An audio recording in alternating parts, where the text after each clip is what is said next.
നമസ്തേ. രാഹിത radian tarot ഹീലിംഗിൻ്റെ പുതിയൊരു വീഡിയോയിലേക്ക് സ്വാഗതം. ആദ്യം തന്നെ പറയട്ടെ, ഇതൊരു ജനറൽ റീഡിംഗ് ആണേ.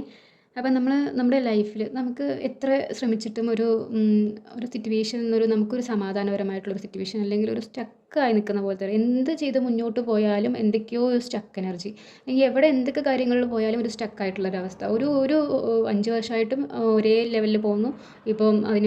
ഇപ്പോഴും അതേ കഴിഞ്ഞ 5 വർഷം മുന്നേ ഒരേ ലെവലിൽ പോയി, ഇപ്പോഴും അതേ ലെവലിൽ തന്നെ പോകണം. ഒരു മുന്നോട്ടൊരു നല്ലൊരു ഇത് വരുന്നില്ല. എന്തുകൊണ്ടാണ്? അതാണ് നമ്മളിന്ന് നോക്കാൻ പോകുന്നത്. നമ്മളിവിടെ ടാരോയോട് ചോദിച്ചപ്പോൾ പറഞ്ഞത്, അതായത് യൂണിവേഴ്സ് നിങ്ങളോട് പറയുന്നത് എന്താ വെച്ചാൽ, 3 കാർഡ് എടുത്തിട്ടുണ്ട്. 3 കാർഡും നമുക്ക് മേജർ ആർക്കാന കാർഡാണ്. കാരണം നമ്മുടെ ഈ ഒരു ലൈഫിലെന്ന് പറഞ്ഞാൽ ചില കാര്യങ്ങൾ നമുക്ക് മാറ്റാൻ പറ്റും. ചില കാര്യങ്ങളെന്ന് പറഞ്ഞാൽ നമ്മളത് സ്പിരിച്വലായിട്ട് നമ്മൾ ആ ഒരു അനുഭവത്തിലൂടെ പോയേ പറ്റുള്ളൂ. അതാണ് യൂണിവേഴ്സ് നമ്മളോട് പറയുന്നത്. കുറച്ചുകൂടി നമുക്ക് ആ ഒരു കാര്യത്തിലേക്ക് ക്ഷമ ആവശ്യമുണ്ടെന്നാണ് പറയുന്നത്. അപ്പം ഞാൻ ഇത് എടുക്കുന്ന സമയത്ത് നമ്മുടെ റിലേഷനാണ്, അതായത് ഇതിപ്പം ഹസ്ബൻഡ് ആണെങ്കിൽ വൈഫ്, അല്ലെങ്കിൽ ഹസ്ബൻഡ് വൈഫ് റിലേഷൻ, അല്ലെങ്കിൽ മക്കൾ റിലേഷൻ, അങ്ങനെയുള്ള കാര്യങ്ങളിൽ വരുന്ന സമയത്താണ് നമുക്ക് സ്റ്റക്കായിട്ട് വരുന്നതെന്ന് പറയുന്നത്. അതായത് യൂണിവേഴ്സ് പറയുന്നത് എന്താ വെച്ചാൽ, അപ്പോൾ ഞാനൊരു കഴിഞ്ഞ ദിവസം ഒരു ലേഡിയെ കണ്ടിട്ടുണ്ടായിരുന്നു. അപ്പോൾ അവരോട് പറഞ്ഞപ്പോൾ എന്താ ചെയ്യണത്, ജോലി ചെയ്യണ്ടോ ചോദിച്ചപ്പം ഇല്ല, ഞാൻ ജോലി ചെയ്യുന്നില്ല, ഞാൻ ഹസ്ബൻഡിന് ഇഷ്ടമല്ല, അതുകൊണ്ട് ഞാൻ ജോലി ചെയ്യില്ല എന്ന് പറഞ്ഞു. അപ്പം കുഞ്ഞു മോനുണ്ട്, അപ്പം ആ മോനെ നോക്കാനായിട്ട് ഇരിക്കുകയെന്ന് പറഞ്ഞു. അപ്പം ചില ആളുകൾ മക്കൾക്ക് വേണ്ടിയിട്ട് നമ്മുടെ ലൈഫിലെ നമുക്ക് ഇഷ്ടമുള്ള ആഗ്രഹങ്ങൾ, നമുക്ക് ആ ചേച്ചിക്ക് ജോലി ചെയ്യണമെന്ന് ആഗ്രഹമുണ്ട്, അപ്പം ജോലി ചെയ്യണമെന്ന് ആഗ്രഹം ഉണ്ടായിട്ടും മക്കൾക്ക് വേണ്ടിയിട്ട് നമുക്കൊരു പീരീഡ് ഓഫ് ടൈം നമ്മൾ അവർക്ക് വേണ്ടി മാറ്റി വയ്ക്കാറുണ്ടല്ലേ. അപ്പം ആ ഒരു ടൈം കഴിയാതെ നമുക്കൊരു കുഞ്ഞുങ്ങളൊരു സ്കൂളിലേക്ക് എത്തുന്നത് വരെ അമ്മമാർ എന്തായാലും നമ്മുടെ എല്ലാ ആഗ്രഹങ്ങളും മിക്കവാറും പേരും, എല്ലാവരും അങ്ങനെയാണെന്നല്ല പറയുന്നത്, ഒരു മിക്കവാറും പേരും മാറ്റി വയ്ക്കാറുണ്ട്. അപ്പോൾ ആ ഒരു സമയം എന്ന് പറഞ്ഞാൽ അത് കഴിഞ്ഞ് പോയാലേ പറ്റുള്ളൂ.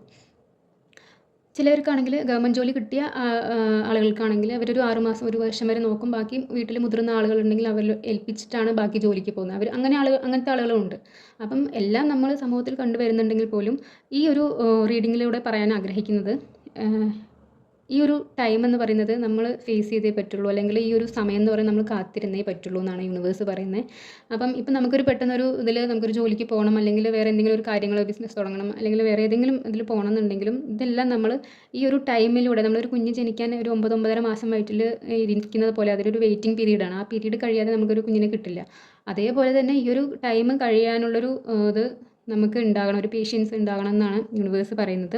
നമ്മളെ പിടിച്ച് നിർത്തുന്നതും നമ്മളിപ്പോൾ സ്റ്റക്കായി നിർത്തിയിരിക്കുന്നതും ആ ഒരു റിലേഷനാണെന്നാണ് യൂണിവേഴ്സ് പറയുന്നത്. ചിലപ്പം ഹസ്ബൻഡിന് ഇഷ്ടമുണ്ടാകുന്ന ചില കാര്യങ്ങൾ ചെയ്യാൻ വൈഫ് സമ്മതിക്കില്ല, ചിലപ്പോൾ വൈഫിന് ഇഷ്ടമുള്ള കാര്യങ്ങൾ ചെയ്യാൻ ഹസ്ബൻഡ് സമ്മതിക്കില്ല. ചിലപ്പോൾ നമ്മൾ ഹസ്ബൻഡും വൈഫും കൂടിയിട്ട് മക്കൾക്ക് വേണ്ടി കുറച്ച് കാര്യങ്ങൾ നമ്മൾ ത്യാഗം ചെയ്യേണ്ട അവസ്ഥ വരും. അപ്പം ഒരു റിലേഷനാണ് നമ്മളെ പിന്നോട്ട് വലിക്കുന്ന ഒരു മെയിൻ ഫാക്ടർ എന്നാണ് യൂണിവേഴ്സ് നമ്മളോട് ഇപ്പോൾ പറയുന്നത്. ഇപ്പോൾ നമ്മൾ ഹാപ്പി ആയിരിക്കാം, അതായത് എല്ലാ കാര്യങ്ങളിലും നമുക്കുണ്ട്, ഹാപ്പി ആയിട്ട് ഇരിക്കും.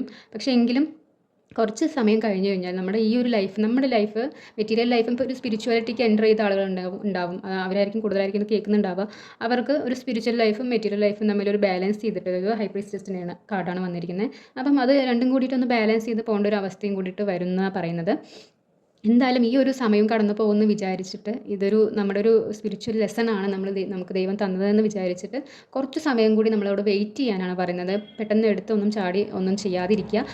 ഈ ഒരു ടൈം കഴിയട്ടെ. ഈ ഒരു ടൈം കഴിഞ്ഞതിന് ശേഷം മാത്രം നമ്മൾ മുന്നോട്ടുള്ള കാര്യങ്ങളിലേക്ക് പോകാം. ആ ഒരു റിലേഷൻ്റെ, ആ ഒരു ബന്ധങ്ങളിലുള്ള ആ ഒരു കർമാസാണ് നമ്മളെ ഏറ്റവും കൂടുതലായിട്ട് പിടിച്ചു നിർത്തുന്നത്. ആ ഒരു ബ്ലോക്കേജസാണ് നമുക്കൊരു പുരോഗതി ഇല്ലാതെ, ഇമ്പ്രൂവ്മെൻ്റ് ഇല്ലാതെ നമ്മളെ പിടിച്ച് നിർത്തുന്നത് എന്നാണ് യൂണിവേഴ്സ് നമ്മളോട് പറയാൻ ആഗ്രഹിക്കുന്നത്. അപ്പോൾ ഇതുമായി ബന്ധപ്പെട്ട് എന്തെങ്കിലും റെസനേറ്റ് ചെയ്യുന്നുണ്ടവർ തീർച്ചയായിട്ടും കമൻറ്റ് ചെയ്യുക. അപ്പം കുറച്ചൊന്ന് വെയിറ്റ് ചെയ്യുക കേട്ടോ. വെയിറ്റ് ചെയ്യുക. നമ്മൾ വീണ്ടും റീഡിങ്സ് ഒക്കെ ഇടല്ലോ. അപ്പോൾ ഞാൻ ഇതിൻ്റെ ബാക്കിയായിട്ട് റീഡിങ്സ് ഞാനിടാം. അപ്പം എന്തുകൊണ്ടാണ് ഈ സ്റ്റക്ക് എനർജി ഒന്ന് മാറാനായിട്ട് എന്താ നമ്മൾ ചെയ്യേണ്ടതെന്നൊക്കെ നമുക്ക് അടുത്ത വീഡിയോയിൽ നമുക്ക് ഇടാവുന്നതാണ്. അപ്പം ആ റിലേഷനിലുള്ള ആ ഒരു കർമാസാണ് നമ്മളെ എപ്പോഴും പിടിച്ചു നിർത്തിക്കൊണ്ടിരിക്കുന്നത്, മനസ്സിലാക്കുക. ഈ ഒരു സമയം കടന്നു പോകട്ടെ, ഈ സമയം കടന്നു പോകുമെന്ന് പറഞ്ഞ പോലെ ഇത് കഴിഞ്ഞ ശേഷം നമുക്ക് വീണ്ടും ഒരു റീഡിങ്സിലൂടെ അതിനുള്ള ഒരു ആൻസർ തരാം. ഓക്കെ, എല്ലാവർക്കും വീഡിയോ ഇഷ്ടപ്പെട്ടു എന്ന് വിചാരിക്കുന്നു. ഇഷ്ടപ്പെട്ടാൽ ലൈക്ക് ചെയ്യുക, ഷെയർ ചെയ്യുക, സബ്സ്ക്രൈബ് ചെയ്യുക. Thank you. എല്ലാവർക്കും നല്ലത് വരട്ടെ, നന്മ വരട്ടെ. Thank you so much.